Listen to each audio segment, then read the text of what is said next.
TikTok, it's time to rock. Welcome to the 5150 show, the Van Halen Show on the channel, guys. It's just going to be the three of us, but I just see Brad Cook is in the chat. Brad, do you want to come on, bro? I'm going to flick Brad a link, Johnny. I'm going to flick him a link. Where's Jim gone? He's ditched us.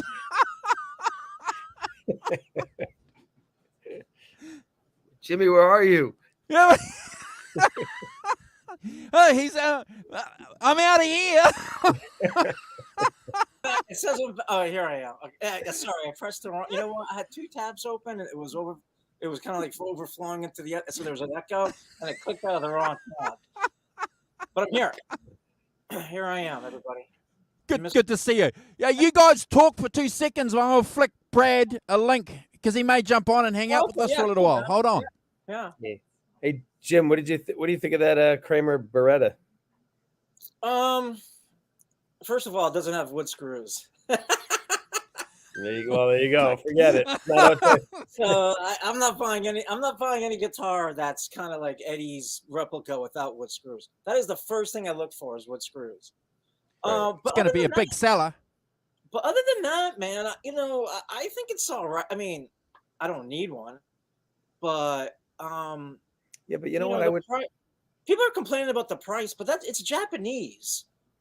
That's pretty good. And it's not Korean or anything or Vietnamese or whatever. And I'll tell you what. One of my very first real guitar was a Beretta, and it was had a maple neck, which is very rare on Berettas. Yeah, exactly. And so I got I love Berettas. I built a replica with the bigger body because of that guitar, and I still love it. But yeah, I think those hopefully they'll start getting out into the marketplace and get some reviews on people. I think it's if there wasn't a whole different genre of like builds now where you can Craig Stoffko or somebody, you can get whatever you wanted. If that wasn't available, I'd probably get one of those. Look pretty good, I just think they should have tried to execute one like the actual one in the ad, which none of the Berettas back then looked like exactly like the one he's holding in the ad. You know what I mean? Yes. Wouldn't it be nice to have that exact like the one in the ad? The white one. One in the ad though, man. I've stared at that ad for years, right? I know you have. The ad, the pickup is slanted way more than any other Kramer. That pickup is slanted way more than it's almost like at a 45-degree angle, whereas the other ones are are slanted less. I didn't even know. I never even noticed that. Really? Yeah. Look at that picture again. Yeah. But other than that, it's a nice step forward, and now that Gibson owns them and stuff, it's nice. I'd consider it. If we didn't have that avenue of just making for the same price, almost making your own build. But some people, they don't know what they don't know their specs. What specs they like. So right. My only real problem was that no wood screws. Yeah. I need wood screws. Andrew, you and me both. I still don't know what specs I like. I like any guitar after a while. I like this. I don't know. I like this. Nothing wrong with that. One day I like it, the next day I don't. I think it's going to be a big seller, obviously. We know what happens with anything that's like EVH connected over the last couple of years. It's a fact, isn't it? Guys like us, around our age, maybe a little bit older, that discretionary income, which is always a vital component when you're selling product and services, Johnny and Jimmy, always becomes a key factor. And, when you've had a appreciation of guitars like this for 30 years, John, and you don't know how to make one, or you're not confident to make one, getting one later on, Jimmy, is always going to be the goal achieved. Oh yeah, And even if if it's close enough, it's good enough. I tell that story where, like, if I was a kid and I would have murdered my parents for that guitar that's hanging behind Andrew. Yeah. You know. Me too. You know. Yeah. I think That's that's why all I wanted in life. That's all I wanted in life. Why it's all that much better now for us, because now we can get them because we couldn't back then. So I think it's like it's more meaningful to us because of that, you know. Yeah. Hey, I just want to point out in the chat, where is it? The professor's going to sleep. Oh yeah, I saw that. Where was it? He's not. He's saying that he's going to go to sleep. Behave yourselves whilst I'm asleep. He says he's watching us. He'll be dreaming of guitars anytime now, and He's blues watching. music. Yes. No kidding. Yeah. Anyway, we got some folks in the chat. Do you want to do a shout out, John? While we got a bit of a gap in the script. Yeah, Brody Hutchins. Hey gang, hey Brody, still there? Brad Cook. Brad, you jumping on? Let's see. Ryan Hall. Hey Ryan. Jim Vomvis. That's me. Nelson Rodriguez. Christopher Live Sawa. No. Johnny Heartbreaker. Simon Williams, if he's not asleep. Mm-hmm. See, Nightbot, of course. Nerd Halen. Caleb, what's up? Caleb. Mikey Mojo. He's telling us to tune half a step down. So okay. A whole step down. We have to talk like this. Okay. Yeah, so we're all we got to tune a whole step like down. This? Yeah, Caleb. Okay? We'll be talking about that in a few minutes here. Mikey Mojo, Mikey. And hey, brother. That's it right now. No, okay. All right. We can do another shout out. So before we get into the script, guys, John, tell us what you've been up to. Tell us a little bit about that guitar that you showed and told the last time that we were live. Oh yeah. And anything else that you've been doing interesting, and then we'll get Jimmy to give us some updates. I still love it, if that's a good sign, right? Yeah. Usually, it's like what's not to love, man? It looks like great. one of those. It's like Great. Sometimes the things are like those Line 6 amps. When you get one the first time, you're like, man, this thing's kind of cool, and then you buy one, and then like a month later, you're like, oh my god, this thing is the biggest piece of crap. I hate this thing. You know what I mean? That's how I usually am with everything. You know what I mean? But no, I love it. I still think it's better than the USA. I think the neck. I mean, the neck is just much more comfortable. Are you bothered by the binding still? A little bit, but it's not. It's not a deal breaker for me. When you're looking at it straight on, you really don't see that. But when you look at it from the side, it's just. I don't know if they did that on purpose. Looks all right to me. I don't know. I just think it's just too yellow. You know what I mean? I don't think the USA one. I can't recall like if Pete's or my friend Gary's, if they were like that. I think I would have noticed it and been like, it's a little too yellow. But I don't know. Maybe it's just me. It's just a great guitar though. It really is. I know Caleb, I think, has the same one too, and I know he loves it too. So it's a great guitar. But that's it. I've been just playing. That's the only thing I've been playing, that guitar, Got an update on your 5150, bro? Not really. I still got a little more work to do, but it's just so cold here now that it's like I don't know how I'm going to paint it. I don't know how like Stofko paints guitars in the wintertime. I don't know how he does it. It's just too cold. You know what I mean? It's like literally, it's like Fahrenheit. It's like 40 degrees Fahrenheit here right now. It's like windy. It's going to go down to below freezing here tonight. I don't know how he does it, but does he have a booth? I don't think so. No, Stofko doesn't have a booth. He's got like the basement down below the house. Basement. Yeah, it's like a basement. It's like the Craig Cave. It's pretty cool. And but I mean, I'm gonna give it a shot. I'll try to paint it. Hopefully, you'll get like a decent day where it's or I'll do it in the house, and everybody in my house will be like overcome by paint fumes in the basement from the basement. I'll get yelled at for that. So, the place smells like spray paint. But yeah, it's true. but Yeah. I'm working on it. It's sitting out in the other room out there, just sitting on the chair, looking at me. But hopefully, I'll have an update soon. I got a couple other things going on with that one, but right now I'm just playing that and just working on some music tunes and stuff like that. I send them to Jimmy, and Oh yeah. Seriously, Conks has some great songs, man. Wow. For the They're thumbs really down, great. thumbs up. They're really there's one that is just like, I mean, some of these songs, I'm like, man, I could. Now this is what I'm going to say is a compliment. It might not sound like it, but I could totally see those songs like on 80s radio, like Casey Kasem introducing this new song, and it's like Conks' tune. It's really good stuff. Now these are all in different levels of completion. Some don't have lyrics, some don't have guitar solos or anything, but for the most part, the stuff's great. So keep on sending it, dude. Fantastic.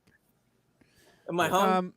And what about you, bro? What have you been doing? What's your band been up to? You've had a couple of gigs, and you got anything planned? What's Jimmy been doing? Oh, was I stuck somewhere just now? Did you guys notice something? No. Oh, okay. Because both of you guys were like kind of just frozen there for a second.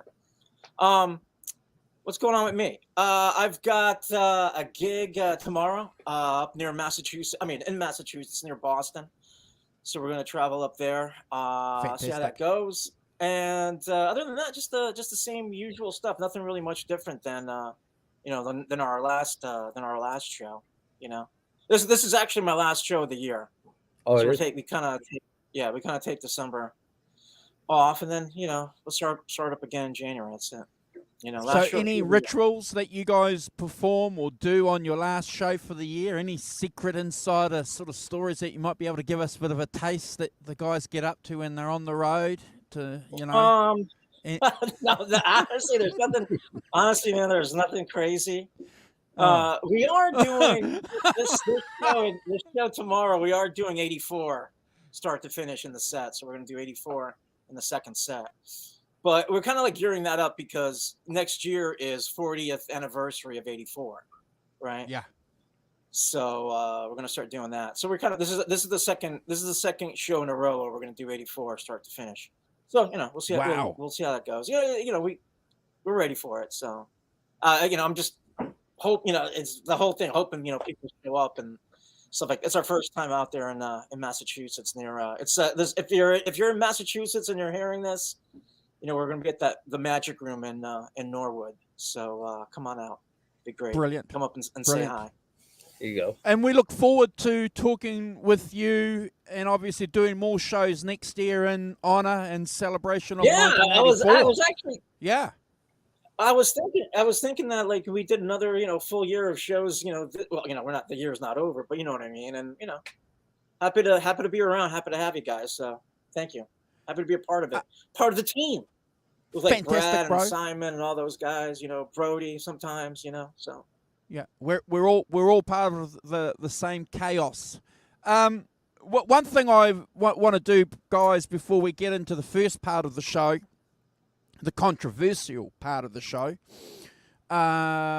It's Thanksgiving, I understand, in the United States.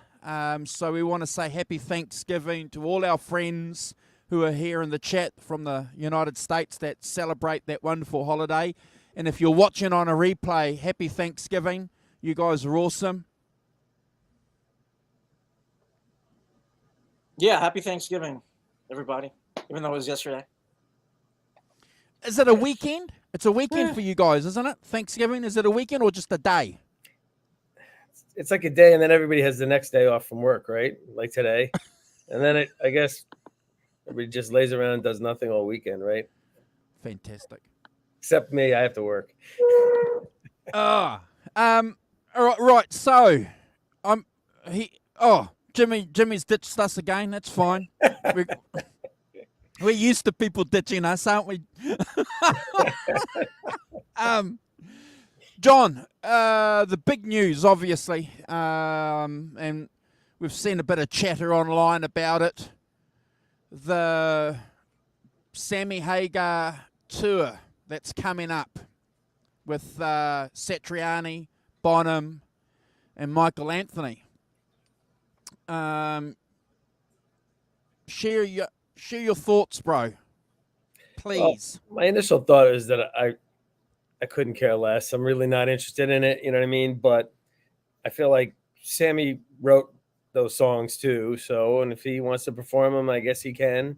You know, it's doesn't matter. And you know, and then he went and embarrassed Joe Satriani by going on Howard Stern and Joe not being really prepared. And I never looked at it kind of that way. Like, Caleb said, I was talking to him and he's like, oh, that's got to be, pretty. And I thought about it. I was like, yeah, that is pretty crappy to be like that, because people are killing Satriani, because of that. And it's really not his fault, And so I don't, you know what?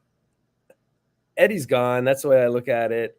I don't, nobody, if he wants to keep the songs alive, whatever, and people want to go see them and pay to go see them, and the average fan, I know the hardcore people like myself and a lot of other people really aren't interested in it at all. But if the casual fan wants to go there and, and he's going to play, 8 or 9 Van Halen songs that he co-wrote, he can do whatever he wants, I guess, but I'm not really excited about it one way or the other. Yeah, I think from my perspective, I was a little bit excited because there's always this hope that they may take it outside of the States. If it's successful, there's always a hope that they may bring it to Australia. And if anything ever comes to Australia, John, there might be an opportunity that they'll pop across to Auckland. Right. So from a here he is. So from a selfish point of view, I was kind of hoping, maybe we could get something. But then obviously, the Howard Stern thing went down, and I don't know if that was done on purpose. I just think that was just a cock up, as far as the Satriani thing goes. But before we continue that conversation, I suppose we better get the guy that pops in and pops out all the time. Better give him an opportunity to comment on it before he pops out again. Jimmy, before you talk, I just want to say one last thing. The other thing is, like in the chat before, the whole step down thing, Caleb mentioned it. That really, it just changes the way all of these songs sound. They just plod along like dinosaur. I always mention like bands like U2. You ever hear like Pride in the Name of Love live now? Like, it's just like it plods like a dinosaur around.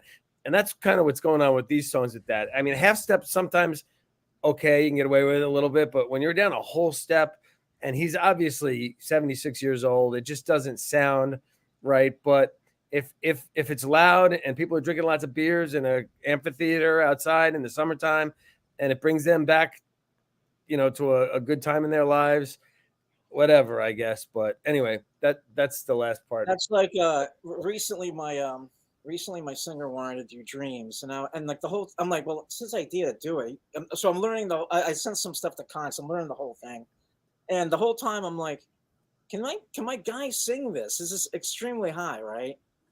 But in the back of my head, I'm like, he's the one that suggested it, right? So I spent like a whole week learning this thing, and then we went down to rehearsal, and he's like, "Oh, I hope I can sing this." I'm like, "What? You're the one that suggested it." Long story short, he can't. This ties in with what Conks just said. So we were gonna play it a half step down anyway. It was too high for him, and then he's like, "How about playing it a full step down from the original?" But when you do a full step from the original, right? It's like so trudgy. It's ridiculous. It sounds ridiculous. That's so a it's good like word. Trudgy. you might as well not even do it. And we did the same thing with like Runaround once, where we played it a full step down, and look, the first time it didn't really occur to me that it didn't sound right, but the second time we played it, I was like, what the hell is this? It just hit me. Maybe the first time I was more like into like making sure I don't fuck it up, but the second time I'm listening to it, I'm like, this is way too low.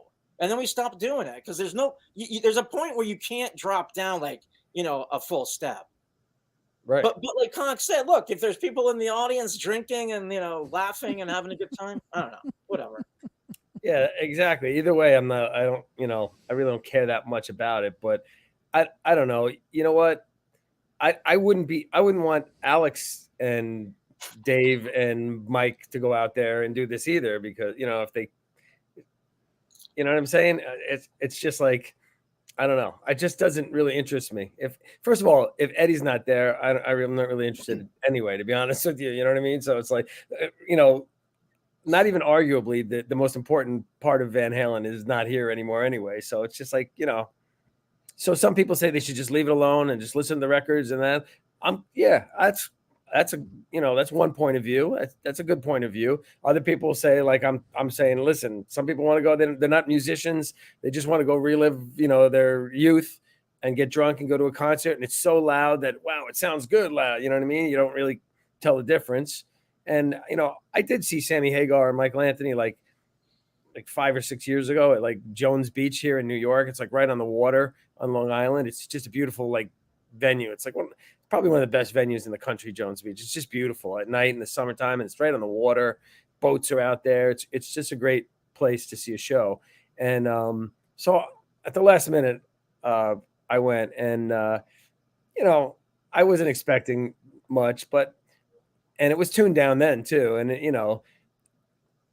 that kind of annoyed me, but at the same time, people were having a good time. I was like, well, whatever. You know what I mean? It didn't bother me. You know what I mean? They only did a couple Van Halen songs at that point, but I don't know. And like I said, he did write, melodies and lyrics to them. So, and he did not, as far as I know, on the Howard's, and I'm not defending them. It's just like, I have no interest in it either way, to be honest with you. So it's like, but I do see the point where Satriani is, he might have a hard time recovering from this by, you know what I mean? I think it kind of dinged his reputation a little bit, but the way he explains it is just like, like Eddie didn't listen to anybody else's music when he was doing his thing.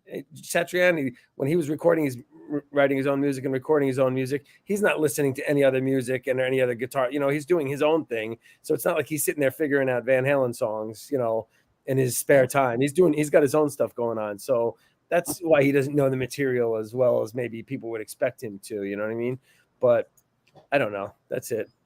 What do you think, Brad? Hey guys. Hey, Brad. Good to see you, bro. Cool shirt, So man. I've been lurking. I've been doing a few things. Yeah. Good to see you, gentlemen. Good to be here. Thanks for having me on.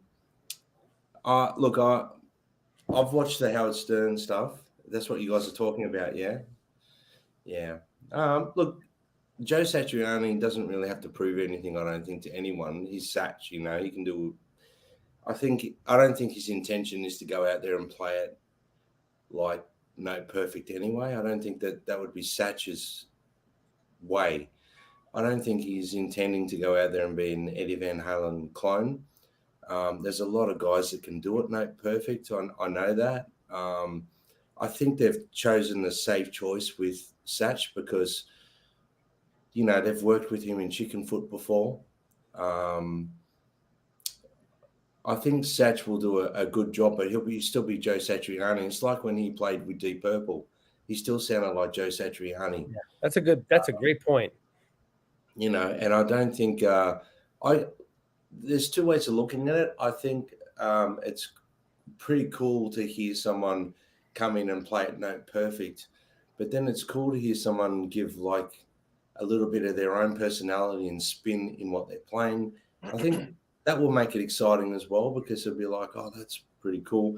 And really, when it comes down to it, I think Ed would probably appreciate that. You know what I mean? Like he was all about playing the music and having fun, and that's why he was doing it in the first place, and having fun playing music. And no one can be Ed Van Halen. No one can do it. I mean, there's some amazing players we know, even in our community. You guys are incredible players.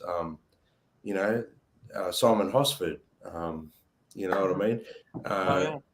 Caleb, there's guys that can do it really, really well.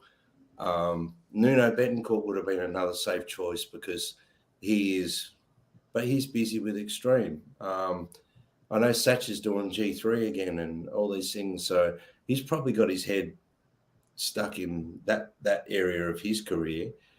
He's doing this because he wants to probably pay tribute to Ed in his way. But I don't think you're ever going to see Satch come out and play everything perfect. I don't think that's his intention, guys. I think he was thrown in the deep end a little bit, with Show Us Mean Streets. Maybe he wasn't quite ready to do that. I really didn't see a problem with Mean Street. I mean, I don't think it was too bad. And I Joe didn't was really see a mucking problem, around. Anyway, go ahead, Brad. Sorry. No, Joe was mucking around, sort of going, "Oh, this is impossible to play," and it is impossible to play. I know people can play it, but no one really plays it like Ed anyway. So, yeah, I don't think his intention is to be Ed Van Halen. And as for the guys tuning down, well, Sammy's pretty old, and at least we've still got him here playing the music. That's just, someone's out representing. We've got to cut the guy some slack. He's in his 70s. It's not like he's, in his 40s like he was in Van Halen and in their heyday. With the Van Hager era, and I can understand him. I don't know what's going on. Or David Lee Roth can come out. Or no, we don't want him the whole tour. I can understand that because Sammy's done it before and it was obviously a mess. So maybe him inviting people in was, like you said, like just come and play a few songs, or like Alex come play, David Lee Roth come up. But well, that's turned into a shitstorm, hasn't it? Yeah. So it's all backfiring. The really unfortunate side of this part of the Van Halen community is that there's too much love and hate with people in the community. I think everyone should just appreciate, that's just my point of view, appreciate the fact that people are out there representing Ed's music. He's gone. We're paying respect to him in any way, shape, or form. I mean, even in the 80s band I play, and when I do Van Halen, I can't play Van Halen like Van Halen. It's impossible. But people come up to me in reputable players in other bands and go, "Oh, you played that bit in Beat It, you played that." And I go, "Look, I'm just doing my thing, man. I'm just trying to play my thing and pay respect to Ed." And I don't think anyone plays 100% no perfect to Ed anyway, because they can't. Who's going to have that? Ed was the inventor of Edward Van Halen. So, but to diss players, diss members that are still alive doing it, and it's the downfall of social media, in my opinion. And it's the downfall of, the Van Halen community is very harsh on each other. If someone doesn't like Sammy Hagar, mate, they kick him to the gutter and they still keep kicking him while he's down. It's like, I'm not sure that's necessary, guys, but I understand people have their opinions and that everyone's entitled to it. But I think, we should be, I mean, look, we all wear the colors out of respect, we all love Van Halen. Whatever era you love, there's no right or wrong. It's beautiful. The music's beautiful. And Ed was a beautiful guy, a beautiful musician, and came up with some of the greatest stuff, guitar playing wise and music wise, of all time. And he'll be remembered, long after we're passed on, you know what I mean? He'll still be remembered for what he did to the music community. And I don't know. It's disappointing for a diehard Van Halen fan to start dissing people for doing. Look, if Sammy Hagar and Mikey want to go out and play Van Halen music, and they've chosen Jason Bonham and Satch, good luck to them. It's great. I'm happy for them. We should just be happy for them. Do their thing. What do you guys? I mean, I've heard you guys' opinions on that, but the harshness towards ex-Van Halen members and stuff like that. I mean, poor Gary Sharon copped it. You know what I mean? Like, he didn't deserve to cop what he copped. You know what I mean? Like, he still cops it. When I read comments, I go, man, the community's kind of, you know, the Van Halen Dysfunctional. It is. It's so dysfunctional, and I know they blame the Van Halen camp for it, but you can't blame the Van Halen camp for people's behaviour and towards it. So maybe I've gone a little bit too deep on this, guys, but I'm happy to see Sammy out there playing with Mikey and playing that music, even if it is tuned right down and they have to do whatever they've got to do to play it. I mean, put it this way. I went and saw Paul McCartney a few weeks ago, right? He's 81. 80, yeah. And, you know, he can't sing like he did in Let It Be. He can't sing like he did on Helter Skelter anymore. But he's still doing it. And it's beautiful. Like, I went to the gig, and it's one of the most magical moments of my life to see that. Right. It was like a history lesson on stage. And I think, you know, these people carrying Ed's music, we should be grateful, I think, you know. I just see, like Nerd Halen, Caleb put something up there. Look, it's like people like Caleb that are out there playing Ed's music. You guys doing it. Simon Hosford, everyone playing Ed's music. I think we should just be grateful. There shouldn't be, you know. That's just my opinion. Maybe I'm a little bit too lovey-dovey and hippie about it all, but I think, yeah. Well, you know what? Part of me thinks that, you know, listen, do you think J.S. Bach would be happy to know that his music is being studied and played 200 years after he died? Yeah, I kind of think that, yeah, I think Ed would kind of be happy to hear the music live on. You know what I mean? You don't want it to just die. You know what I mean? You want it to continue on. But, I mean, you know, I guess we're just an aberration, the Van Halen community, especially the hardcore people like us, because it's, you know, but the casual people that listen to it, that's what I'm saying. The people that just want to go and relive their youth and go to, you know, on a summer night, go hear Summer Nights on a hot summer night, you know, I'm like, I'm not going to judge that or anything like that. And you know what? I think it was respectful to at least ask somebody of Satriani's stature to do it. It had to be somebody of his stature to do it, because that's, I think, a mark of respect right there.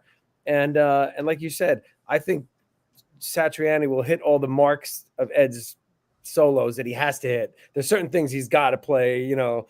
Yeah. You know, and I'm sure he'll hit those marks, but the rest of it is going to be Joe Satriani's interpretation of Ed's music. You know what I mean? So, and I actually prefer that. I don't want to hear him trying to go play note for note. You know what I mean?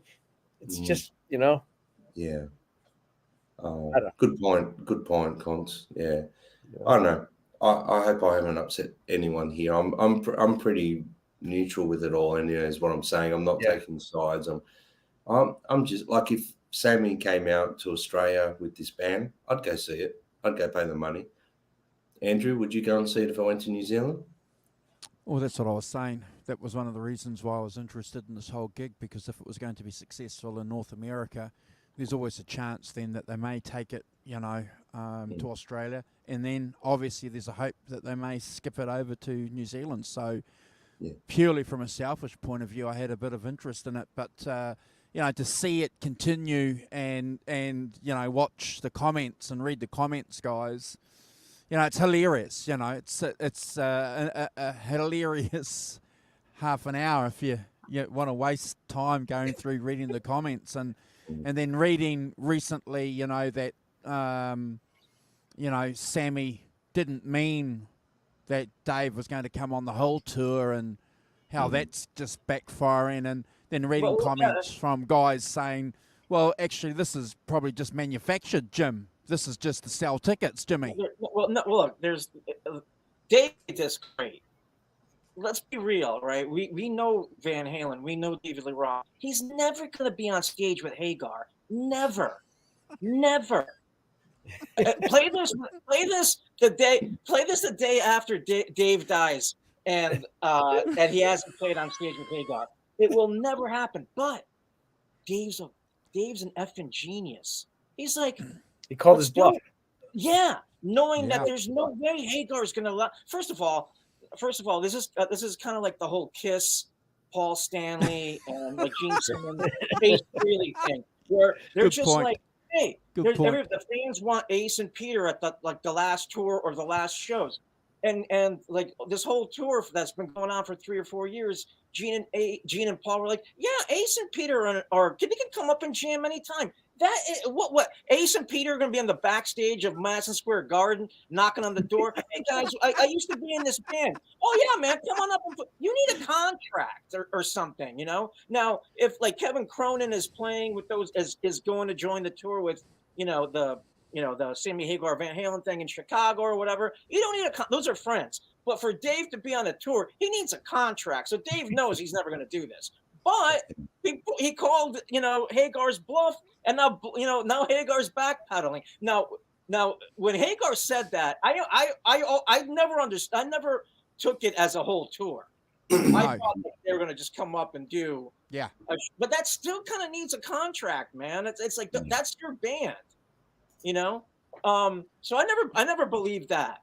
But Dave maybe one gig in LA and one gig in New York. That's about it.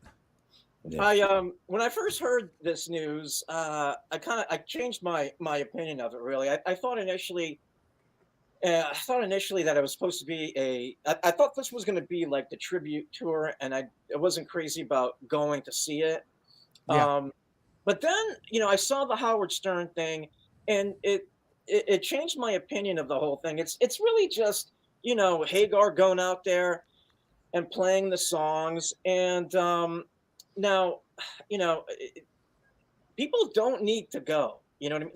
Like they're playing about 5 minutes from me here in Bridgeport, and like on a summer, I'm not, depending if I can get a decent ticket, I'm not dying to go, but I'll if I can get a ticket for like I don't know $40 or something, I'll go. It's like 5 minutes for me. And Conks is coming too. Conks is coming to this. $40. If you get tickets for $40, Jimmy, maybe. Conks is coming. Anyway, guys, what about this comment here? Sorry to interrupt, Jimmy, but maybe we can talk about this comment here. I just wanted to say to kind of close this thing. Like, what's the alternative? Sure. Nobody can play Van Halen ever again. Yeah. Well, the alternative is David Lee Roth puts a band together. Yeah, Dave. I don't know. I think Dave's done. I mean, just like retired. Yeah. I don't think Dave's going to go out on tour. And Satch, you could tell he wasn't prepared for that, and it kind of seemed like Hagar kind of like threw him under the fire, under the bus in that, and into the fire. And I agree. I'll tell you one thing that I thought, he kind of messed up 5150, whatever. Do you know what happened? Do you know what happened, Jimmy? What? Hagar had a senior moment. He thought that Satch could play it note for note. He had a senior moment. Probably. But you know what I don't like is I don't like Satch apologizing. Don't apologize. No. That's what you played. Okay. You didn't suck it up. I just mean don't let the mob force you into apologizing. Just he's going to woodshed. They're going to rehearse some more, and he's going to be ready for this tour. Like Conk said, he's not going to play. I wouldn't expect anybody to play this stuff note for note anyway. It's not, you're not going to play it like nobody's going to play it like Eddie. It's almost a cliche thing to say. Nobody's going to play like nobody can play Satriani like Satriani. Nobody can play John Conklin like John Conklin.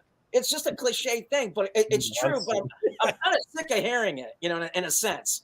We know that nobody's going to play it like Eddie. So you're going in there, if you're wise enough, you're going in there knowing that nobody's going to play it like Eddie, but you're going to go in there, you're going to have a couple of beers, have a hot dog or whatever, have a good time. I'm okay with that.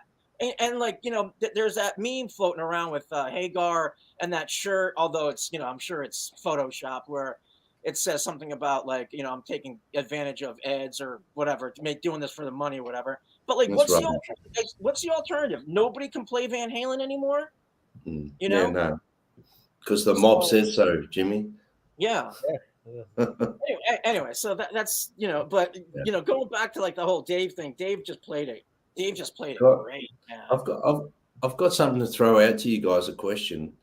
Do you blame Sammy and Mikey for wanting to do something to help promote sales, maybe for the recent releases. Maybe that's a background to why they're doing what they're doing without it actually being promoted that way, because the Van Halen camp can't get out and do that. So maybe they're like, well, we're going to go play that music, and in turn will help sales of the new releases. I don't think so at all. I don't think they care how many they sell at this point. I mean, they're rich beyond their wildest dreams, both of them. You know what I mean? I think, Sammy, we know alone from selling the Cabo Wabo to Campari, he made over $120 million. And that's besides all the money he made in his music career. And Mike, obviously being, everybody says Mike, he got his royalties taken away. I don't see any evidence that those royalties were ever taken away. In the book, it said in 1984, he signed the paper. I don't think they ever filed the paperwork or anything like that, because his name is still to this day on the 1984 stuff. You go on Apple Music, 5150. He's right there getting his quarter of the action. You know what I mean? On publishing, that's where all the money was, in the publishing. So he's wealthy beyond his wildest dreams too. I just think they I actually do think they're doing it for the love of what they do. They just like doing it. You know what I mean? They like hanging out with each other. And that's a good point. Doing that. I follow Hagar on Instagram, like probably most of you guys do, and like he puts stuff up there, and you can tell that he misses being in Van Halen, and that pulls at my heartstrings, because I had no problem really with Hagar being in Van Halen. My only problem with Hagar was like in the early days of like 5150 and stuff, the tour. He's holding up signs like Dave Who, fuck Dave. I'm like, why is this dude saying this guy wasn't there? 6 years ago, or that full 6 year period where maybe Michael Anthony can complain and maybe Eddie can complain, but why is Jimmy, he didn't write those signs. He just held them up, Jimmy.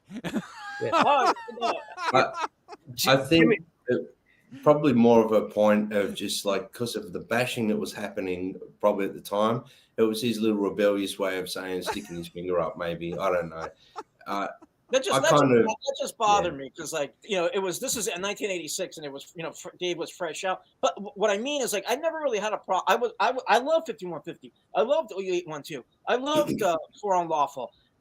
Balance. You gotta have the sacrifice. You gotta have the sacrificial lamb. And unfortunately, David Lee Roth at that period of time became the butt not only of Hagar, but also of the Van Halens. They said some horrible things about him. Yeah, but do you understand what I'm saying? Like, Eddie can complain, Alex can complain. They lived it. Mike can complain. Okay. He didn't live good it. point. But you know what bothered me even more about Hagar? Always bothered me about Hagar, and it started in 1986. Him saying that I was as big as they were. Oh yeah, we talked about this. And he really believes that he was as big as they were, and it's just. And it infuriates me because we talked about this a couple of days ago.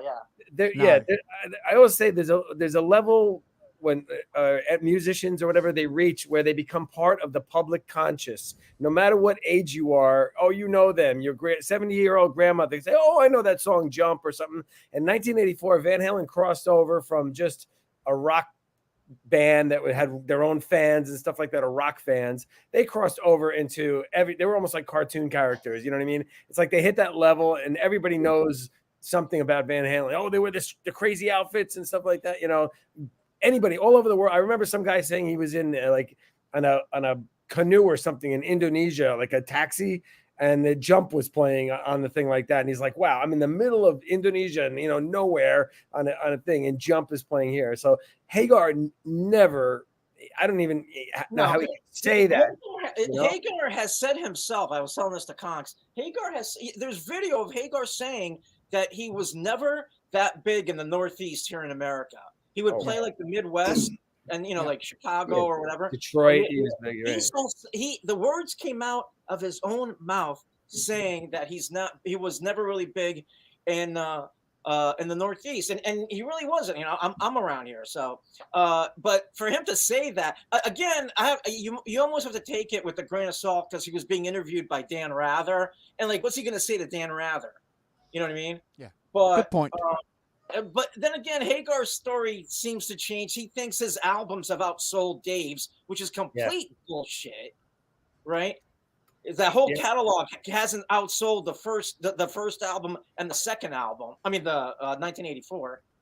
You know, It's those true. alone What people need to understand, I always say this, is that the band has to pay to have their albums recertified in order to see how many they've sold, to go through the process of doing that, or the label has to pay for this. And Van Halen obviously they don't care. They have no interest in spending money out of their pocket. They it's not their thing. They could care less. It's not a trophy to them. They could care less. But if their albums were recertified, I saw somewhere where they said 1984 at this point is well over 20 million alone. It's closer to 25 million copies alone on that album. And it's, it's a diamond, Billboard diamond, where it's like 10 million that they know it's, sold or whatever like that. But I mean, so when they say Van Halen has sold approximately, 70 million albums or something like that, it's got to be well over 100 million albums. Just from the first album alone has got to be also over 20 million, and 1984 over 20 million. And then I think again, John, I think what Sammy's doing is he's confusing the number one albums and equating them to being like huge sales as opposed to sales that Van Halen did with David Lee Roth, which is not the same thing. But one point that I want to sort of jump into that Jimmy made, I think the meeting of Sammy Hagar and Van Halen, I think they both saved each other, because if Sammy Hagar hadn't joined Van Halen, he just would have been in 1984 a nostalgic act. That's all he would have been. Yeah, I disagree a little. I'm sure of it.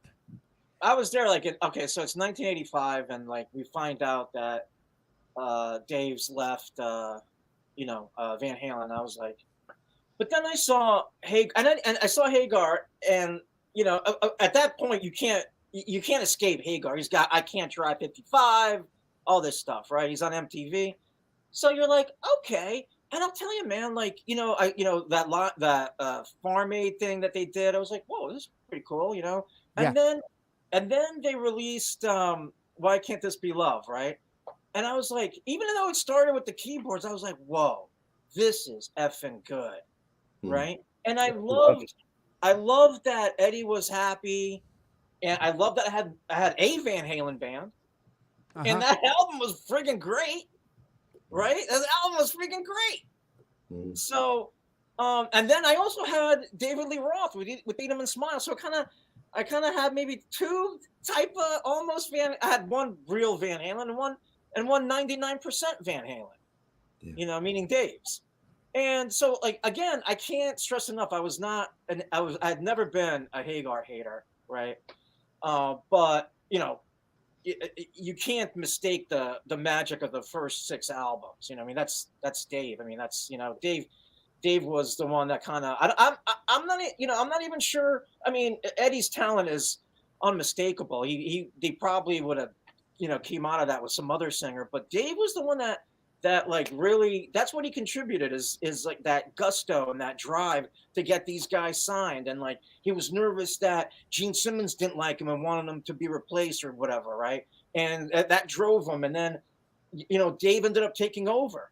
He ran that, told him what to wear, told them what videos they were going to make, but again, I don't hate Hagar. I thought when he came in, like I said, my only problem was Hagar like mouthing off or raising signs about like, who's Dave or Dave who, stuff like that. But it's interesting because like he came in with his own like again, those guys didn't have management because they broke up with the manager. I forget his name. No. Yeah, and so they kind of Hagar brought in his own dude, and all in all, like the guy ran a tight ship and made them all a lot of money. He didn't play favorites either with Sammy. They were all. I gotta, you gotta be fair there, So I try to look at it fairly. The guy, did a good job, right? And then really him dying is what kind of broke up that band. Because there's nobody there to like fill that void, right? No one there to tell them to pull their heads in. No one there to control the egos. Yeah. And let's be fair. Let's be fair that you're dealing with a band full of creative guys with huge egos, and rock and roll is full of guys and girls with that personality, and dealing with that is always going to be an issue. How many acts, Brad, how many bands do we know through the course of the history of rock and roll where, you know, the crucial role of the manager and or Jimmy and John, the producer in the studio, being not just producing the music, but maintaining some kind of equilibrium within the personalities. It's Compliment. I'm not going to swear, but it's a big job. Mhm. Peter Grant comes to my mind right away. How he's like how important he was to Led Zeppelin. I mean, he was a tough cookie, but I mean, Led Zeppelin would not have, you know, maybe reached that height they have without him. The thing with Peter Grant is that he was the one that flipped the industry on its ear. Instead of the venue getting 99% of the money or whatever, the artist started getting 99% of the money. You know what I mean? Yeah. So yeah, the guys. I mean, Peter Grant. I mean, Zeppelin. Come on, you know. I think over the years, guys, you know, just to sort of touch on what you're saying, Jimmy, I think over the years you've heard Sammy run his mouth quite a bit. I've heard Dave run his mouth quite a bit. It kind of reminds me of the thing where, and like other artists do it as well. I mean, I'm a massive Extreme fan, like Conks you are. I know we are here. And sometimes over the years, and Nuno Betancourt runs his mouth off as well. And I'm not talking the recent Slash thing. Like over the years, he's really, and I think to myself, I agree with you, Brad. I think he needs to humble himself a little bit, even though he's amazing. And I still love his playing. And sometimes I can't listen to his interviews though. I just, sometimes I was going to bring that up. He was just on, I have a note here to talk about Nuno. He was just on that. He was on Jeremy White, kind of. Yeah, I saw that. Kind of like giving it to Satriani. I'm like, come on, man. I don't know whether what I'm saying is like artists sometimes have the internal need to push or prove how important they are when they don't necessarily need to. Like Sammy doesn't need to sit there and go, I was just as successful. And I've seen that as Van Halen before I joined them. He didn't need to say that, you know, like there's something like more humbling about someone to sit there and go, well, you know, they were successful. I mean, I had my amount of success as well. That would have been a better answer. I understand the person interviewing him, he probably was getting frustrated with too. But, you know, I've heard David Lee Roth run his mouth quite a bit too in the early days when he first left Van Halen and interviews and stuff like that. So, I mean, I think there was just this love-hate thing going on with those guys. And, bro, I just want to share this with you because I had the same conversation with two guys at work yesterday who are Van Halen nuts, but not nuts like us, just fans, you know, first level fans, Jimmy, you know, ones that like the music. Anyway, we're having a bit of a chat about it.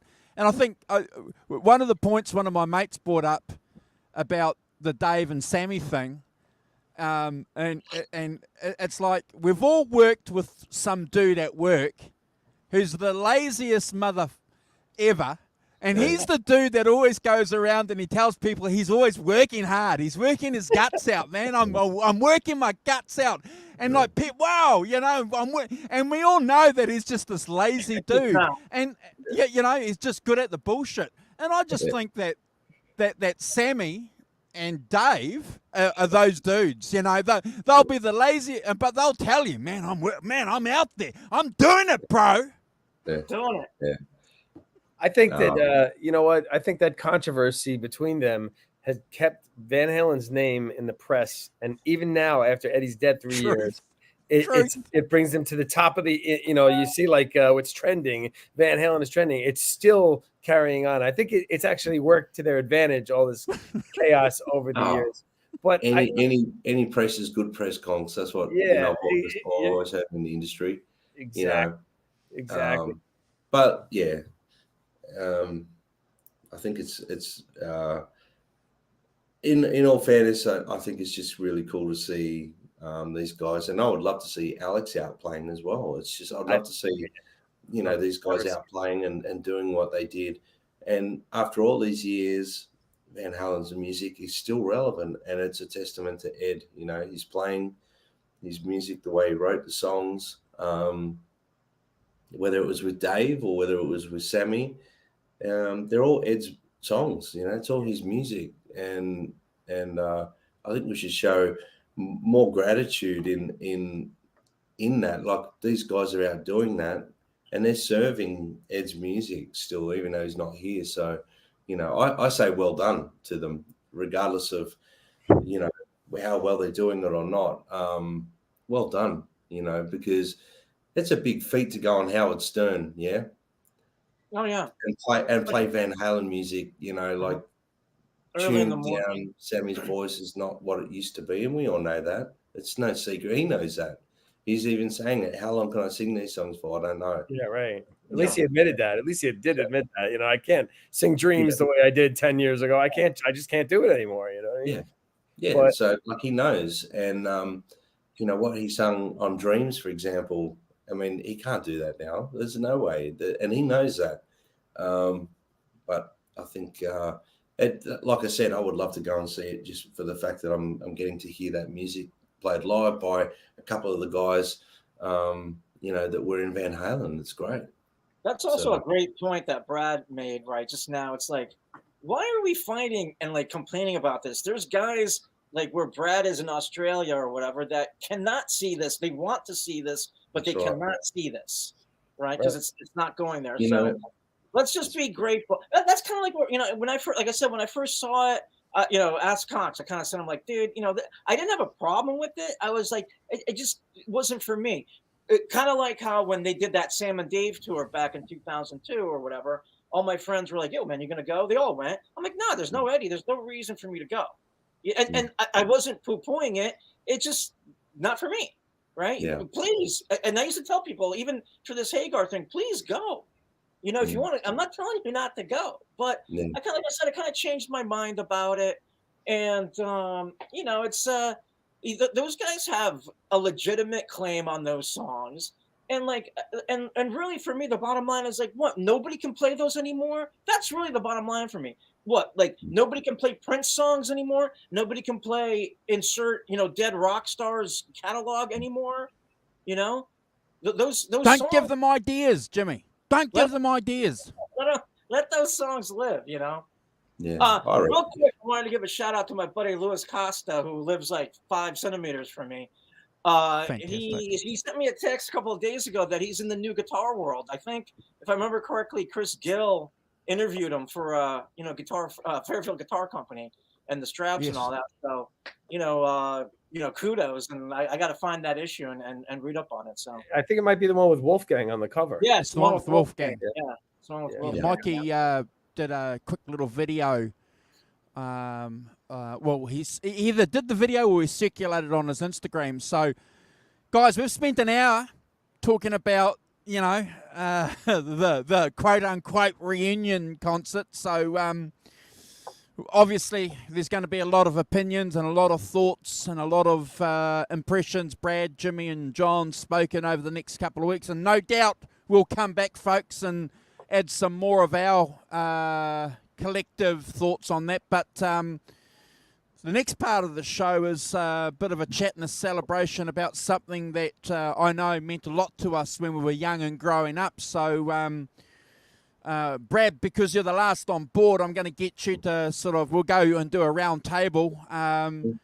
This VHS, this film was dropped today.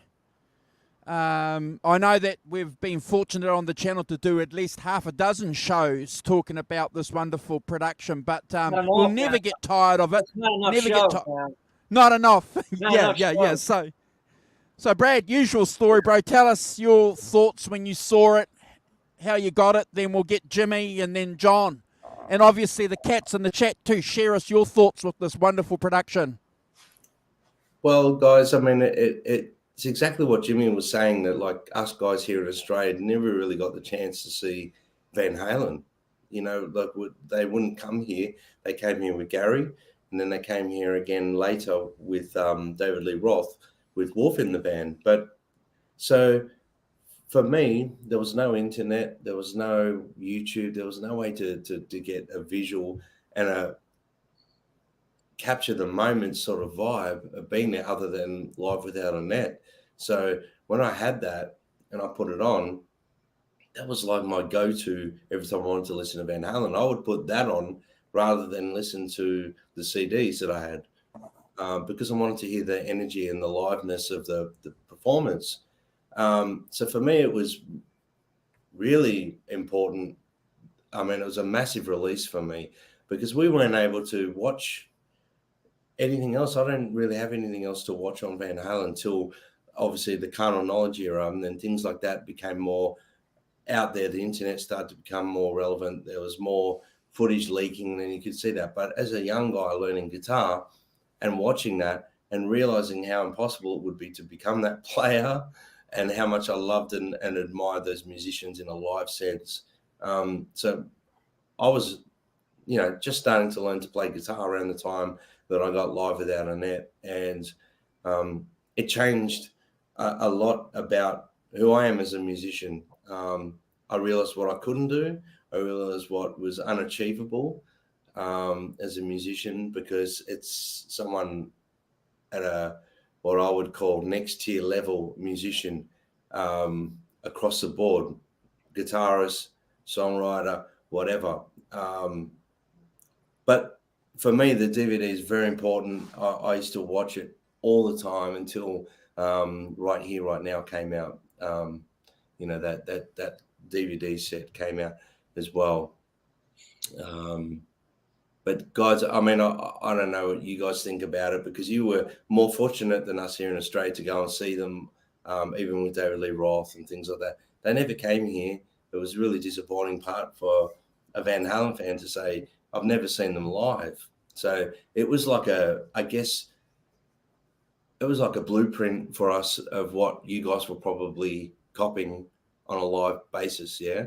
And watching Ed play and seeing him play, all those parts live was something that, because you listen to the CD, you'd be like, what the hell, how, I don't know how he's doing that. And then you're seeing it being performed live. So,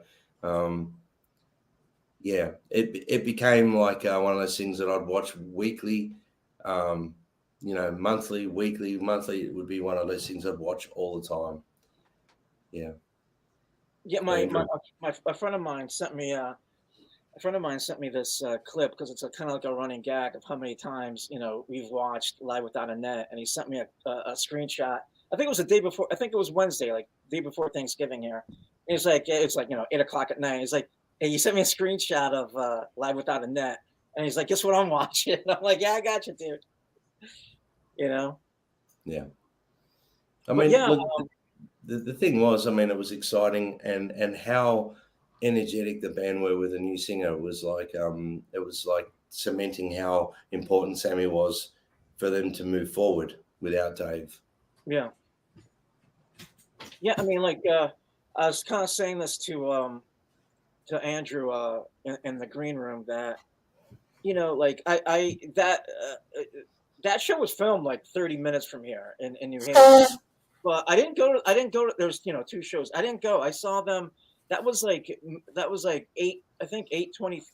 23rd and August 24th of 86. I saw them August 1st at the Meadowlands. And I think Cox was there too. They had like 4 or 5 nights at the Meadowlands. And I saw them on the last night. And I think Cox was there because some dude jumped on stage naked and ran across I'm pretty sure that was Cox. I'm pretty sure. I'm not 100%. Was there like this elephant trunk sort of flown around? Yeah, that was me. That was me, Jim. It hurt in my eyes at that point. That was me. Andrew, you saw that bootleg, I guess, huh? Yeah, bro. Yeah, I got you back, bro. I got you.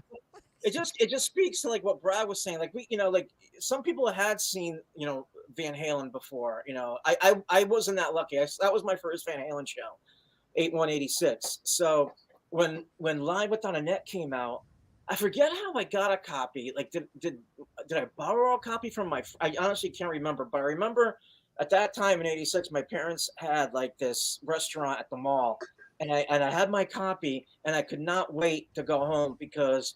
And this is what we kind of talked about in the green room. This was the very first Van Halen video that you could get. Like they had the US Festival, but where you weren't going to get a copy of US Festival in 86. There's all these other professionally shot, Diver Down shows, but where were you going to get those in 86? So here was Live Without a Net. And I could not wait to get home. First, let alone the fact that it's, just amazing, song after song. The 5150 version of that song on that album, there's like 3 or 4 5150 tour bootlegs on YouTube, and the solo is completely different every night for that song, right? Except that there was something magical going on that night, man, with that song, because that is like the solo is not the recorded. He doesn't play the recorded solo, right? He doesn't play the solo off of the album, but it is it's so incredible, and so we're so lucky to have caught it, because the other ones were, they were all right, but that one was just magic, right? And I couldn't believe that I'm sitting there. I have video of Ed playing for like, I don't know, 90 minutes, however long it was. We never had that before. And there's close-ups and Ed smiling and all this cool gear, and let alone that it was shot in. I remember I was at some band practice, and like all those guys were going that night. And I that was maybe like 4 or 5 days before I left for college, my very first year. So the reason why I didn't go was that there was this rumor that they weren't going to play, like, months before, that they weren't going to play Connecticut. They weren't going to play New Haven, because what happened was Judas Priest played New Haven and kind of wrecked the place. The fans wrecked the place, right? So I'm like, hey, I'm not missing out on Van Halen. I'll go to the Meadowlands. I'm not missing out. But then they put these dates up for sale, right? So I already had my August. I'm not made of money. I'm like 18 years old. I'm not made of money. So I went a couple of weeks before, but all my friends went. Some of them went both nights, and a good friend of mine who passed away recently was the guy that you see that banner that says the King that Hagar drapes over Eddie, and he was the one that made that banner.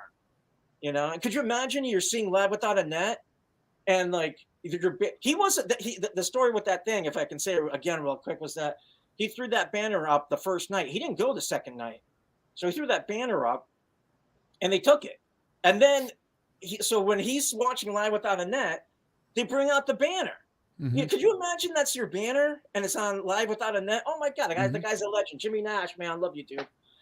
So so there's a whole thing with like Live Without a Net, very special here to me, So I can talk about Live Without a Net for forever. I'll shut up now.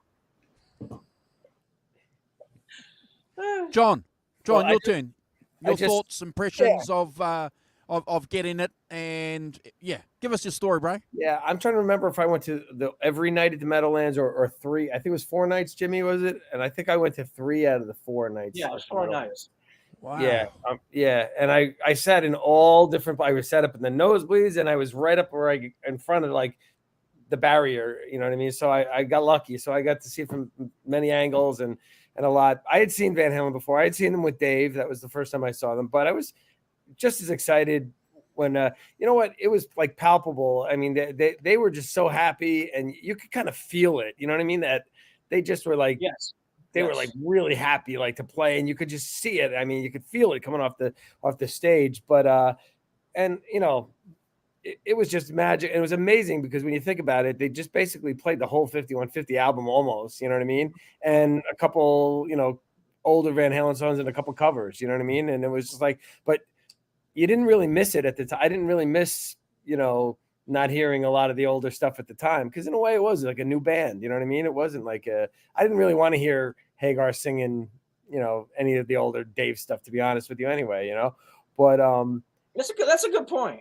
Yeah, I didn't really miss it. And what was cool about Live Without a Net was that, it wasn't like now where you could read on the internet, Van Halen is releasing on November 24th, a live out. It was like, I think it came out of the blue, like it was a surprise to me. I know what you mean, Cox. And the fact that the tour started March 27th in like Shreveport, Louisiana, and we had to wait all the way till August, end of July, early August to see them. And then, August, September, October, November, already we're getting the live, it was like, it was still fresh in our minds. And then the live video came out. It was even more incredible, you know. And then with the MTV Awards, remember they played the longer version of Best of Both Worlds and stuff like that on there.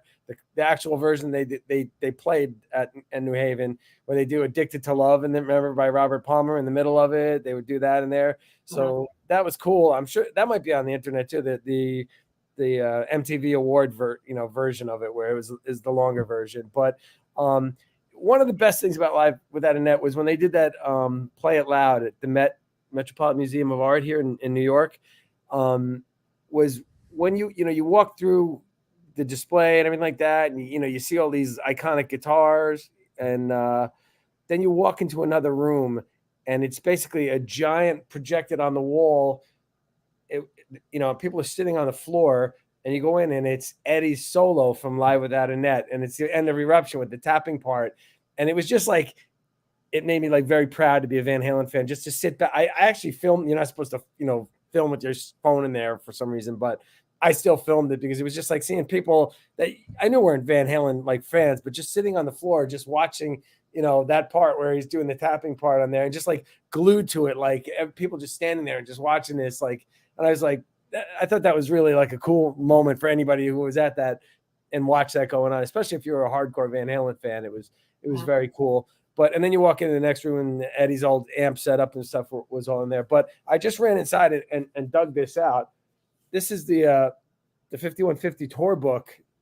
Yeah, I have that. Yeah, and you can see it's still folded from that night and all bent up from one of those nights of the show that I bought it at. But I'll give you a quick look at everything in here. So there's Mike and Alex there, and then Ed and Sam there.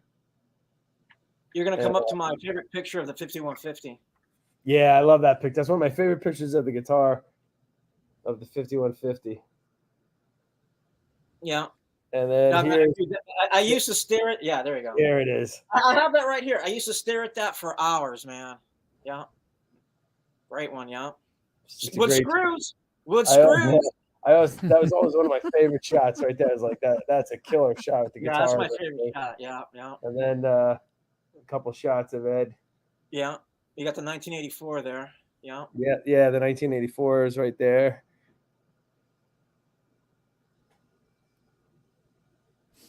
And then here's the stage exploding, right? Yeah. That's pretty cool to see Eddie kneeling down on the ground. That was yeah. That brings back memories, man. It was just like that, dude. Yeah, exactly. And there's Eddie playing Sammy's guitar. Yeah. And then over here we have Sammy and Mike. Yeah. And let's see. There's Sammy. Sammy playing that Red Kramer right there. Wow. And let's see what else we got. Here's Flying Eddie. Mm-hmm. I always loved the parachute pants, or whatever the hell you call them. Howard Stern always talks about that, about how there's these big giant pants and they look so cool, and I wanted to wear those, but I could never wear them. Howard said. Remember, yeah.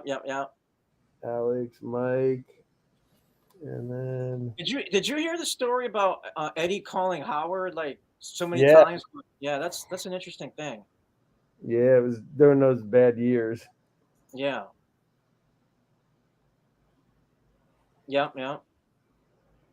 But yeah, that's the thing. They seemed really happy, and the music was great. It's not like they were really happy and the music was shitty, or the music was great and they were, unhappy. It was just like this great vibe. And I'm like, hey, man, I got my Van Halen back. Yeah, there's another guy singing, but it's just as good in a way. And they're on top of the world. Yeah, that was a great time. That was a great time to be a Van. That OU812 for Unlawful. Yeah. Yeah, it was just a magical time. I mean, like I said, you could just feel from when you were there, you could just feel that it was like energy from them like that there. And I never felt that kind of energy throughout the next, 7 or 8 years that Hagar was in the band. Not like that first. Yeah. See you, Lewis. Yeah, it was like Thanks for like hanging out with having us. like your, like a first, like a new girlfriend or something, Yeah, exactly. That's a good way to describe it. And then there's a cool shot of the end of the show and with the explosions. Yeah. It's pretty cool. And then When I went in August, I had nosebleeds, but I was just like, man, I'm in the same room as Eddie. Fuck. Yeah. Mikey, and then Yeah. Mike, and then the last couple pages here are just a few more shots. I don't know if you've seen them. A little Jack Daniels shot there. People reaching up to Eddie. Yeah. Alex. And then Yep, they are the best of both worlds down there at the bottom. Yep. And then That's a cool shot right there. One way to rock shot. That's a cool shot. Yeah. There's the pants. Yep. Different colors too. Yeah, exactly. Right. Oh, I like the pink ones. And then here's the pink ones, yeah. That's a cool shot. The whole there's crew. the crew. I thought that was cool. Yeah, with the band in there, the crew and the band, Yeah. right? Yeah. There's Doogie, right? You can pick him out, I think, right? Yeah. Yeah. Very cool. And then there's just shots of the band again. There's that famous shot of Zeke. Yeah. It's the first time I ever saw that. There's Eddie and Sammy riding a bike. And I think that dude's fake guitar is in that rack. What was his name? Benny? Yeah, right. Exactly. In that rack.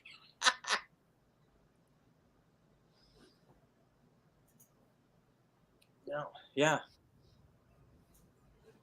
Schlitz malt liquor. Of course. And then there's the last 2 pages of it here. There's I had a T-shirt with that thing on. Yeah, so did I. I had that T-shirt too. Yep. Yeah. And then the VH. Yeah. And then finally, the back cover is their robes. They're 51 after the show. Yeah. 50, yeah. Very cool. Yeah, that's it. But it's old. Thanks, John. Yeah. No, but yeah, it was. I wish they would remaster it and re-release it, but it's just. I think anything with Sammy, Alex wants no part of, and I don't know if you guys have ever seen that the Montreal. Some dude shot the full 5150 show from Montreal, and I gotta tell you, man, thank God that thing is the whole show, start to finish. Shot from the back of the room. Right. And it's really, really good. Yeah. It's just one camera, and it's the whole show. And I love that there's a couple other. There's like I think there's a Kansas City one, and there's a couple other videos from that tour. But that one is the best one, and I like having a document of that entire tour because Live Without a Net wasn't the whole thing. Right. And just why can't we just have the whole thing? Well, because they didn't want to pay the Kinks royalties for "You Really Got Me," which is the song that really started the set. That's what they started. Oh yeah. And the same with Led Zeppelin with "Rock and Roll" and even if somehow, at some point I had a cassette, like this is back in 1988. I had a cassette of one of the full nights, but it was so bad, like the quality. It was like you could barely make out what was going on. But I didn't have a lot of bootlegs, so I'm like, I'll listen to it. It's funny because I remember I mentioned this to you guys once before, but I remember being at the shows and I remember Good Enough not sounding very good live. And I remember Dreams not sounding very good live because Dreams, when Eddie was actually playing the keyboards on the stage and Sammy wasn't playing the guitar. So it was just the bass, the drums, and the keyboard. There was no guitar until the guitar solo came up. Then Eddie would play the guitar. Mike would just play the bass behind it. But it didn't sound very full, you know what I mean? Because the piano by itself with just the drums and the bass, because bass gets lost in big arenas anyway, you know what I mean? It's just like, so I remember distinctly it just not cutting through and not sounding great live like that. And the same with Good Enough. And it's ironic that neither of them wound up on Live Without a Net. But Yeah. because Good Enough, I remember he did an extended guitar solo in Good Enough. It was longer than the album. Instead of like an 8-bar, it was like a 16 Man, that's bar. a memory right there, bro. Yeah, it was like a 16-bar solo. And I remember like the intro to Dreams was completely different. It was almost like Bryan Adams' Heaven. That's how it started. I can still play it on the piano. I remember it exactly how it was. Oh my god. Yeah, it's crazy, right? The things you remember. But it was a complete, and Sammy would talk during the beginning of it about, this song is about hope and dreams or something, blah, blah, blah, and dreams. And Eddie would do a different piano intro, and then he would kick into it, like, that part. But yeah, just like weird how certain things, and the guitar solo, I wish the original solo where Fury Release is in it, and he does that other cool thing, which is like A minor, G, F. It's like it's like a very that was so cool. Then he would go into Fury Release, and then he would, then it would do pretty much where live 316 part, but then that would turn into a blues jam 316. Remember, it was like longer, and and he would start. Even Mike was on the bass, and that Mike would play the bass, and Eddie, and they would all just jam on 316, but it was like a blues jam, and then the rest of the solo that we all know was, you could see where it's spliced on Live Without a Net when he's doing 316, right when it's going to start to kick in the blues jam. You can see where it's cut, and he just does a little tap to end it on there. But I wish they would kind of restore it, and it's in our 90-minute set. There you go. But I wish they would restore Live Without a Net, but I just don't think they will, because I just don't think Alex has any. If he doesn't have to include Sammy on making any more money off Van Halen, I think he'd die happy that way. Like, I don't think there'll ever be any kind of reconciliation from there. So it's just very interesting.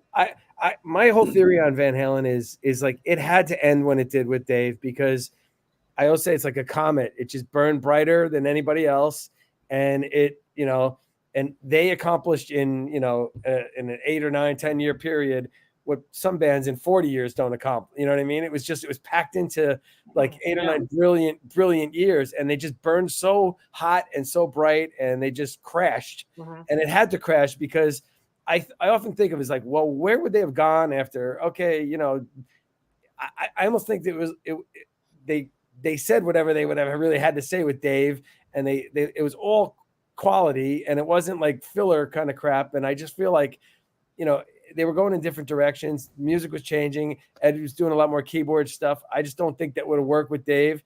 And when all is said and done, to put a bow on Eddie's life, it's like, now you have this vast array of different types of music. You know what I mean? He could, rock out with anybody, but then you still have the more pop end of it too, and more piano stuff.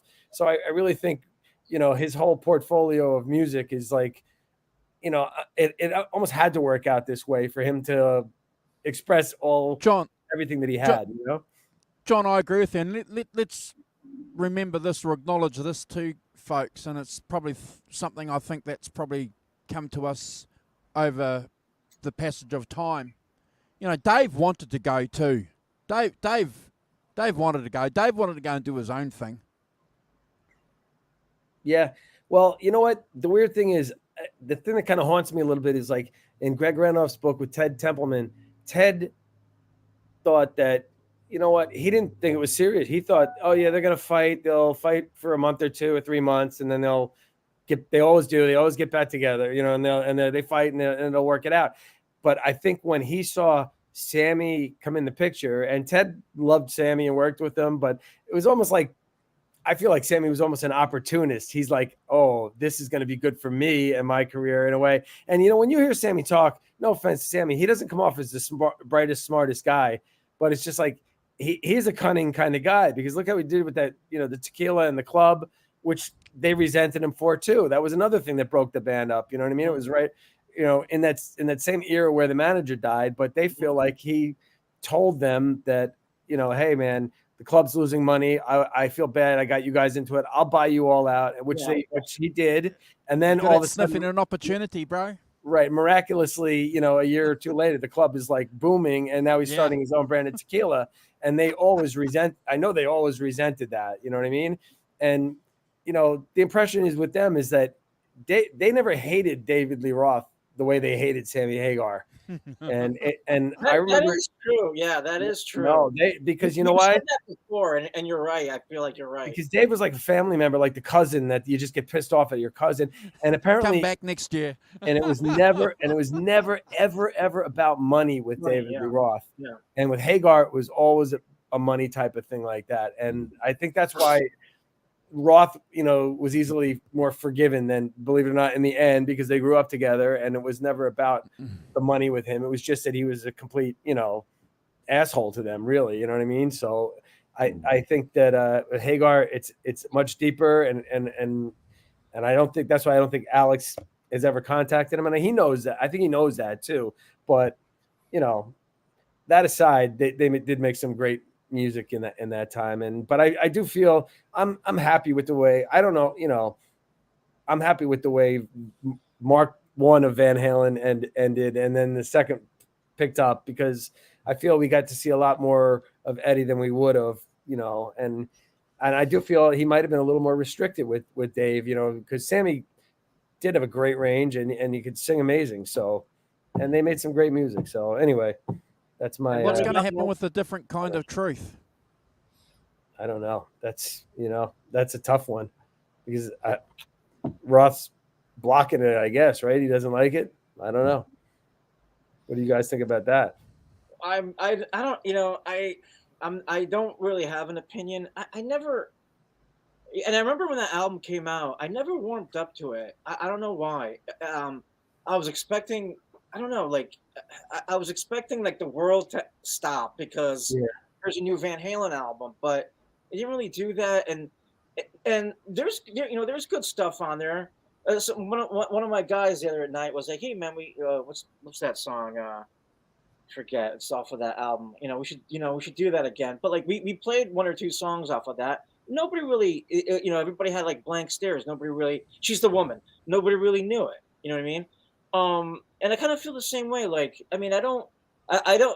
It's funny. Like, I thought Dave would have liked that album because he seemed to love it in like 2012 when he's doing like all those songs live. Right. So I don't understand. But I do believe, I mean, obviously I believe Wolfgang that he's holding it up, Yeah. But it just seemed odd because like I saw him in 2012 and he seemed to. So what's going on then? What's the real story? I think that is the real story, that he doesn't like that album for some reason, or he doesn't. He probably doesn't like the way he sounds on it. Maybe, I don't know. But, Then Conks is like, that should be the live album. He should hate the live album. Yeah, the Live from Tokyo album. And I still swear, I don't care. Nobody can tell me different. The only reason that he chose that album from Tokyo is because he speaks Japanese on it. And he wanted people to see that he could speak Japanese, like how cool Dave was. He could speak Japanese. That's why that album was picked, because other than that, there was absolutely no reason. I can't believe the other two guys didn't care. They just let it up to Dave, Yeah. I've got to be honest with you. I don't listen to that live album at all. I can't. That's what I mean. It's like, I kind of feel the same way with like a different kind of, and I hate that about me, really. Like, I want to love that album. I don't hate it. It's just that I don't put it on. I'm the same way. I'm the same way as you. I like a few of the songs, and believe it or not, like I love Chinatown and stuff like that. It's not a bad. It's just not. Right. It's just not like the first six, No, I didn't like the production on it. I didn't like the fact Tattoo was a horrible first single, even though it was the poppy song. If they had released, why did they come out with that as the first single? I would almost think Dave would say that that's the one that he put out, because it was more of a poppy kind of single, but I think it was a huge mistake. I think She's the Woman or something else should have been. And a lot of the old retreaded songs, to me, sounded a little bit dated. You know what I mean? Like, Big River and what's the one the album ends with? Beats Working, whatever. I think they kind of have like that 70s kind of vibe to them a little bit. And I liked hearing the mishmash of the newer Eddie, songs that he had written more recently in the early 2000s, like The Trouble with Never. I thought that was really cool with that was because that was more of a Hagar modern era kind of composition. And with Dave singing it, I liked that one. I loved As Is and Honey Baby Sweetie Doll. I thought they were kind of like different. And even out of the old ones, I loved Bullethead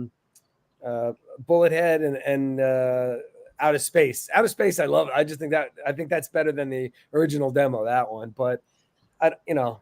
I just think a lot of it had to do with the production too. I didn't like Alex's drum sound on it. Yeah. I don't think they were loud enough. I think everybody said, "Oh, this is the return of Dave and Eddie." It's like Mick and Keith, so they have to be up all the way up in the mix. They got to be both blasting out of the mix. And then Eddie probably said, "Well, I want Wolfgang up there too." So the bass is a lot louder on that album. But I feel like the drums get lost on that, and I hate the production on it. And I wish they did the album at 5150. I know they redid the guitars at 5150, but at that point, the guitar sound was just all gain, and it was just, Yeah. I'm not a big fan of the yeah. production conks either, and I don't like Ed's tone in that era. And I agree with Caleb. I don't like the tone on that live Tokyo show. It's terrible in Japan there. But yeah, I like the album. I remember when it came out, I was shocked a little bit. I thought Ed's playing on the album is incredible. Yeah, I thought he's playing some and a bit heavier in pop spots, like some of the riffing, and that was very heavy, which I thought was very cool. I don't know why it's getting blocked. Maybe it's got something to do more business side of things. Who knows? I don't understand why you block it on Spotify. Just leave it. Yeah. Yeah. It doesn't make sense because most people on Spotify don't listen to a whole album anyway. They just listen to one or two tracks, and most people have playlists on Spotify. They don't really listen to a whole album these days. Right.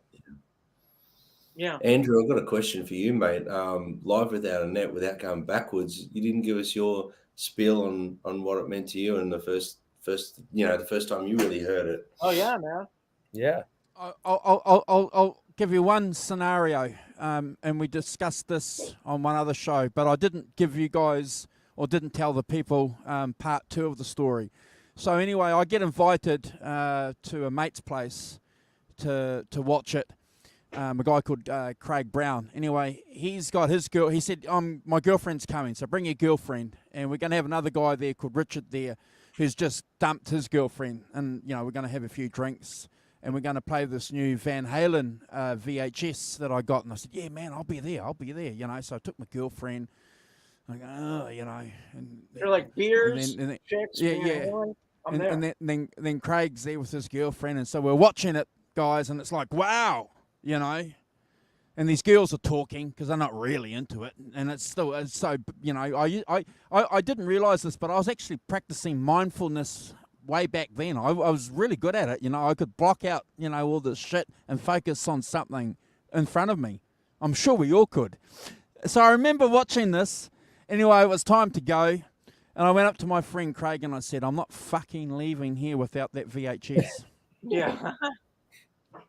You're giving me, I'm taking that VHS home because I wanted to go and watch it, you see. So reluctantly he gave it because he knew that I wasn't going to go anywhere without it. But like, he wanted to be alone with his girl. Yeah. Dumped the girlfriend, took her home. And went home and watched the VHS again by myself, and I'm sure we've done that many times. It's always great, isn't it, guys, to hang out and have a few beers when you've got friends to watch, this, or The Song Remains the Same, or any of these great videos, films, movies that we've seen over the years. Even watching, the Blues Brothers maybe with a couple of mates. It's always great. But, when you want to do it with yourself too, you want to sit down and just catch up and relive those moments when you first saw it, Brad, and you first heard it, and just think about, where's the time gone? Where's it gone, man? But Andrew, you would have been like me because you didn't get to see Van Halen at that period in time. No. So again, Brad and I have spoken about this, folks, a few times. So for our North American friends who have seen Van Halen dozens of times, Johnny, Jimmy, you guys have untold times. Conks, Chris Live, Sour in the chat, Mikey Mojo, Keith Campbell, all you guys have been fortunate enough to see Van Halen through different lead singers. Brad and I, you know, folks, this part of the world, this was the first time we got to see a continuous film footage of Eddie Van Halen. And let's be fair, you know, we've just done half the show talking about the two lead singers, but let's be fair and honest, you know, it was always about Eddie. It was always about, I think, you know, it was about Eddie Van Halen and seeing what he was doing, and for us to sit down there and actually see and go, uh-huh. Yeah. And Andrew, I agree, and that's what I keep saying about it's playing, it's his music. Like, I don't understand the dysfunctional behavior. It's you know, lead singer, who cares? AC/DC did it. They changed singers. They've had 3 different singers now. Now they've gone back to, you know, it's anyway. 4 if you ask Mitch Malloy, right, Cox? Yeah. Yeah, please. Yeah. Please don't ask him. Yeah, you know, an important document, isn't it? You know, of a band that reached Alpine limits and Alpine peaks, and it was probably this version of the band, guys. Even though 84 and Panama were hits on the radio, I think it was, you know, this album 5150, John, that got normies here in this part of the world into Van Halen. So. Yeah, you know, because, you know, it had that, and I meant it respectfully, maybe some of those pop sentiments, you know, that could easily sort of, you know, transfer over. But, you know, fantastic, phenomenal document. And Brad and I, as you guys know, we only ever got to see Van Halen with Gary Sharon. Mm-hmm. And did that matter? No. Nah. Not to me. Nah. No. Not to me, because I loved it. You know, and I still one of my highlights of my life is to stand, you know, diagonally across, like where Gary Sharon was in between Gary and Ed. I was just standing there watching, and I just couldn't believe I was watching Ed Van Halen. It was like surreal. And you know, it was kind of cool for you guys that, you know, Gary Sharon was the reason they brought out all those old songs. You know what I mean? He was the one who decided the set list. So in a way, for you guys who never got to saw the original, he did a nice cross-cutting of Dave's songs and Sammy's songs and the new stuff. So in a way, that's kind of like, wow, you guys got to see at least a nice cross-section of everything, you know, of the whole. And Ed was on top of his game there too. He was playing so well. I mean, the Sydney one I was at, and it's online, thankfully, like not the whole. Yeah, I was going to ask if that was the show you were at. Yeah, and where Gary runs out and he jumps across some railing, and I swear I reckon he knackered himself. He rolled downstairs, got back up on stage, and just kept singing. I was like, this guy's an animal. Yeah, I was just unbelievable. But just one other point on that too, guys. You know, back then I used to drink a lot with a lot of my friends and maybe participate in other things. But me and my mates who went up to that concert, guys, we never drank. We went sober because we knew that we were going to go and watch Van. It could have been any other band, and we would have probably stopped off at 3 pubs and had about half a dozen pints, you know, and got half pissed, you know what I mean, and gone. But Van Halen, you know, the 8 of us, we were all sober. We went to the pub afterwards, you know, and had a few drinks. But Andrew, where did you see them? Where did you see them, Andrew? In Auckland City here. So Gotcha. yeah. So they played here and they played in Wellington. So, and it was in April. Yeah, and like Brad said, you know, it was just like focusing on Eddie. You know, it was just didn't want to take my eyes off Eddie. 100%. That's why, like, you know, earlier when those guys were going to that Sam and Dave tour, I was like, I don't need to go to that. Have fun. There's no Eddie. I don't really need to go to that. Yeah, I agree. You know, and that's not a statement on. Please go have fun. I just don't need to be there. I think for people like us, leaving a show like that, we would kind of leave depressed, like empty in a way, because you know the casual people that want to relive their youth or whatever, that are just casual fans, they'll love it. But I think the hardcore people like us will just leave there empty because it's just like, well, it's just not. There's no Eddie, so it doesn't matter. You know, it's like, it was always about going to see Eddie. I always felt that Eddie was the guy putting the people in the seats. I mean, I could be delusional, But I always 100%. felt Eddie was the one. I mean, nobody was screaming Sammy, Sammy all night. Everybody was screaming Eddie all night. Yeah, I think that's Same proven. with Dave. Nobody was singing Dave, screaming Dave, Dave. It was all about Eddie. You know. Yeah. And I think that Yeah. drove Dave crazy too. So Yeah. Yeah. there's a huge element, and I'm sure Ed took a perverse joy in the fact that 1984 didn't go number one, because David Lee Roth never had a number one album. You know what I mean? So I bet in that competitive nature, he was just, and one of the reasons that 1984 didn't go number one is because Eddie played on Michael Jackson Thriller. And that was one of the reasons the album was selling so much, because, he was red hot at the time. So that all kind of played into it. But, I think that's kind of a weird, funny, It's interesting you should say that, John, because I watched the Wham documentary a while ago that's on Netflix, and I'll be honest, Wham, big part of the 80s music, big part of the scene, and I was quite curious to see and hear what went on. I fully recommend it, folks. Go and watch it. It's a good example of what was going on in the 80s. Right. But it's interesting because he was a driven guy. George Michael was driven. He was focused. That documentary. Yeah. That was fantastic, man. He's focused, and he used to set himself goals, and he set himself the goal of having 4 number ones.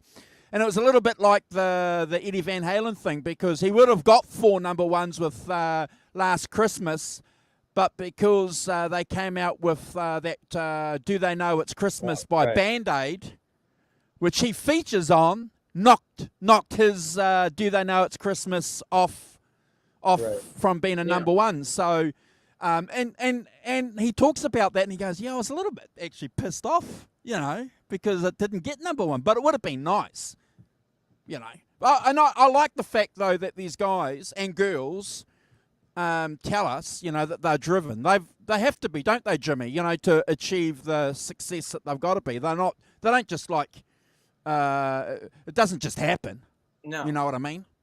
No, I loved that Wham documentary, and I went. I took my sister in '92, right, to see him at Madison Square Garden, and I'm telling you. I was telling this story to somebody, I forget who, 2 days ago, where I took my sister to go see Wham because she was afraid of going to New York with anyway. So we went to Madison Square Garden, but dude, I'm telling you, that night, every beautiful girl in New York City, I have chills thinking about it, was there. Every beautiful girl crawled out from the bottom of some rock and went to Madison Square Garden. You lucky. And it's ironic because maybe George Michael's not so interested in the girls, but man, you were. I was within a 45-mile radius was there that night. The whole night. I'm like, the whole night. It was just like. Anyway, it was a great show too. I mean, I liked some of the songs. So anyway, yeah, I thought that doc. I love music docs. I'll watch anything that's good. I watched the Milli Vanilli doc. That was great. Yeah, I'm in the middle of one by that British singer Robbie. Robbie. Oh, that's outstanding. Robbie Williams. Yeah, that's a great time. Yeah. I finished that. So being a bit of a Robbie Williams nut and knowing a little bit about where he mate, truthful. It's a pretty good document. It's pretty truthful. Yeah, I'm about halfway through it right now. It's pretty good. And isn't it interesting? Isn't it interesting about these British cats? They can be really, really successful in the UK, be number one acts, Jimmy, sell millions of dollars worth of merchandise or whatever. Yeah. But if they don't crack America, they see them, if they can't crack the American market, somehow they failed. Uh-huh. I find that stuff. I find it fascinating. So I'm a big Anglophile. I love England and all that. And that's what happened, Jimmy. And it had an effect on him. It affected Robbie mentally. Yeah. Because he couldn't crack America. It's funny. All those years, I always knew his name back in the 80s, 90s, and every Robbie Williams, whatever, in the 90s, late 90s, whatever it was. But I never knew any of his music. And to this day, I only know one song. And it wasn't even, maybe it wasn't even one of his bigger songs. Mate, he was huge here. Yeah. here in New he was Zealand. huge everywhere in the Huge. world. Everywhere in the world. Yeah. Yeah. Everybody in the late 90s, 97, 98, 99, 2000, wherever you went in New Zealand, fucking Robbie Williams was being played. You know why? What was Because what was I that think boy band he was in? What was that? Like, wasn't he in a Boyzone boy or band something first? like that. Boyzone, was it, or something like Oh, that? Take that. I'll take that. Take that. Oh, okay, that's Yeah, it. yeah. But you know Yeah. what it is? I think that New Zealand and I think Great Britain, they're not music snobs there. The people like the United States, people are music snobs here. You would never see like a bill over here where Metallica is on the bill with like, what's that band, like Harry Styles, the boy band or something like that. Yeah. You would never see a bill where they, even a festival show whereas like in Great Britain, it's like Happens all the time. they're not music snobs over there. Like like you see that Glastonbury and you'll see like, they'll wheel Dolly Parton out at Glastonbury and the next band will be playing. I'll be like, a completely different kind of music and stuff like that. It'll be a death metal band. Yeah. Over here, everything is much more rigid in the United States. It's like, if you like this, you can't like that. It's softened a bit, I think, nowadays, but it was always like that. I was always scratching my head about, Britain with the, weird things. Like, how are they playing with this like hard rock band with the Pet Shop Boys and it's like, what the hell, I could never understand, how they could get away with that there, that wouldn't happen. It's interesting watching that documentary, guys, because there's like similar parallels between, what happened between Dave and Sammy, because the boy band that Robbie was in, he left. And the main singer of that band, a guy called Gary Barlow, was supposed to be the guy that was going to go out and break all the records. But Robbie, who was the bad boy, Jimmy, remember the bad boy's always going to get, the looks. People are always going to be interested in what the bad boy's doing. The good boy, no one gives a shit about the good boy, really, to be fair. It's true. And Robbie was that bad boy, and he came along and released his first album and a second album and blew Gary Barlow out of the water. It reduced Gary Barlow to a blithering idiot. Yeah. And he says something. He says I feel really bad for the way in the documentary, he goes, I really treated him, badly. Back then. Yeah. Yeah. At least he said sorry, not like Dave and Sammy. They can't say. That'll never happen, right? But yeah. Look, I'm looking at the clock, guys. We're coming up to the 2-hour mark. As usual, it's always been a pleasure. We had Brad on. Did he leave? Yeah. I mean, like he left for good. It was an Irish goodbye. Irish goodbye. That was great, man. Love Brad, man. Irish goodbye by Brad. Boom. Yeah. just before the bills get ready to be paid, isn't it? Or was that a Greek goodbye? No, because a Greek goodbye is I come back on after 10 minutes. I leave, but then I come back on after 10 minutes. That's it. Gotta remember that. I think all the Mitch Malloy talk in the chat there chased Brad away. I think Probably, maybe. I'm laughing at all these Mitch Malloy comments in here. Look, it's always a pleasure, guys. Don't forget we've got our Christmas show coming up soon, so I'll give you guys dates for that, and between the 4 or 5 of us, we'll make sure that we can. Last year's I was going to a gig, and I was listening. It just brings me back. I was listening to it. It was such a great show, man. It was great. Well, hopefully, Jimmy, you can jump on and we'll pick a day and we'll stream like we did last time, 6, 7, 8 hours to take into all the different time zones. And as usual, guys, if people in the chat, Greg, Holly, R2, R3, if you guys want to jump on and hang out with us for a couple of minutes and talk about the year and your hopes and aspirations for the next year, and, no politics. But you can talk about good things and bad things, and you can talk about music, but no politics. That's it. It's always a good thing. Yeah, it's a good show. Had fun. Hey, and one last thing, Jimmy, that there's a clip out there, if you guys haven't seen it, a pro shot clip from the For Unlawful Carnal Knowledge tour of Judgment Day. And right here, right now tour. Right here, right now tour. And it's on YouTube, and definitely check it out. It's really cool. And I'm trying to think if there's anything else that. Well, what's your thoughts about that? We should talk about that for a couple of minutes before we bugger off, because Jimmy and John, you guys noticed something that was really, really interesting on that clip. Yeah, well, I'll say it. I mean, a lot of people are go listen to it yourself, but Van Halen did use canned background vocals. I don't care what they say. In that era, during that era, on the Right Here, Right Now tour, and on the Balance tour, they did too. And it's. I remember at the time I noticed it, and I had a bootleg of a sound check, and you could hear it plain as day on the bootleg of the sound check. But on this clip, they're singing along, Eddie and Mike, with in Judgment Day, with the basically the album background track. Alex must be playing to a click track, and the background vocals are coming in right at at the right time, and they're singing over especially the first part, where they're doing the oohs and the ahs, ooh, like that, that part. But the second part, you can hear it. It's too perfect. It's definitely like recorded in the studio, that part of it. And it's but they did do that, and they did it on the Balance tour too. And I'll go as far as to say that on Mine All Mine, on the Right Here Right Now tour, some of the guitars pre-recorded on that too.